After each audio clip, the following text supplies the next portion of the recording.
ابتدا ہے رب کائنات کے نام سے جو ہم سب کا خالق اور مالک ہے۔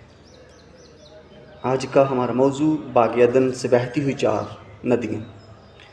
خدا کی رحمت ایک بے پناہ سی طوفانی لہر کی مانند ہے جو باغ عدن کی 4 ندیوں کی طرح ہر کونے میں اپنی زندگی بخش طاقت پھیلاتی ہے۔ یہ ندیاں صرف پانی نہیں بلکہ خدا کی محبت کے زرخیز بہاؤ ہے جو ہمارے دلوں کی پیاس بجھاتے اور روح کو جلا بخش دیتے ہیں۔ جیسے وہ ندیاں زمین کو سرسبز اور چمکدار بناتی ہیں، ویسے ہی خدا کی رحمت ہماری زندگی کو روشنی، طاقت اور امن سے بھر دیتی ہے۔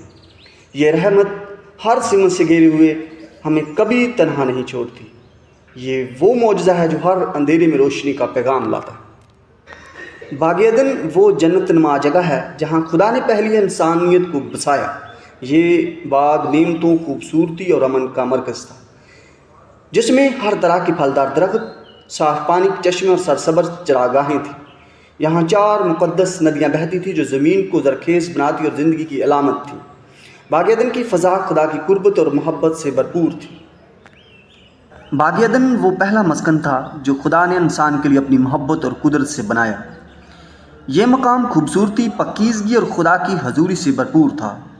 یہاں نہ کوئی دکھ، نہ محنت کی مشقت، بلکہ امن، تعلق اور خدا کے ساتھ قریبی رفاقت کا ماحول تھا۔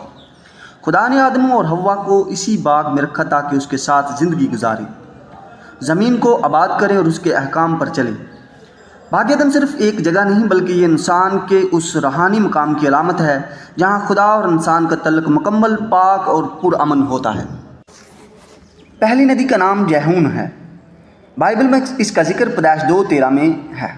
یہ ندی کوش کے گرد بہتی تھی، جسے زیادہ تر سکالرز افریقہ، خاص طور پر مصر یا سویڈن سے جوڑتے ہیں۔ اس مقام کی بھی صحیح جغرافیائی شناخت یقینی نہیں، مگر اسے زندگی، روحانی اور حرکت کی علامت سمجھا جاتا ہے۔ جیہون ندی خدا کی زندگی بخش قوت کی علامت ہے۔ جیسے پانی زمین کو تازگی دیتا ہے، ویسے ہی خدا کی حضوری روحانی زندگی کو قوت اور تازگی بخشتی ہے۔ دوسری ندی کا نام فیسون ہے۔ یہ ندی حویلا کی سرزمین کو سراب کرتی تھی، جو ایک ایسی جگہ تھی جہاں سونا، خوشبودار گوند اور قیمتی پتھر پایا جاتا تھا۔ اس مقام کی جدید شناخت یقینی نہیں، مگر بعض سکالر اسے عرب جزیرہ نما یا مغربی ایران سے جوڑتے ہیں۔ فیسون ندی خدا کی فروانی اور نعمتوں کی علامت ہے۔ یہ ظاہر کرتی ہے کہ جہاں خدا کی حضوری ہو وہاں رزق، خوبصورتی اور روحانی دولت بھی موجود ہوتی ہے۔ تیسری ندی کا نام دجلہ ہے۔ دجلہ ندی مشرقی اشور کی طرف بہتی ہے جو آج کے عراق کا علاقہ ہے۔ یہ ندی آج بھی موجود ہے اور دجلہ کے نام سے مشہور ہے۔ یہ فرات کے ساتھ مل کر میسوپوٹامیہ کی زرخیز وادی بناتی ہے۔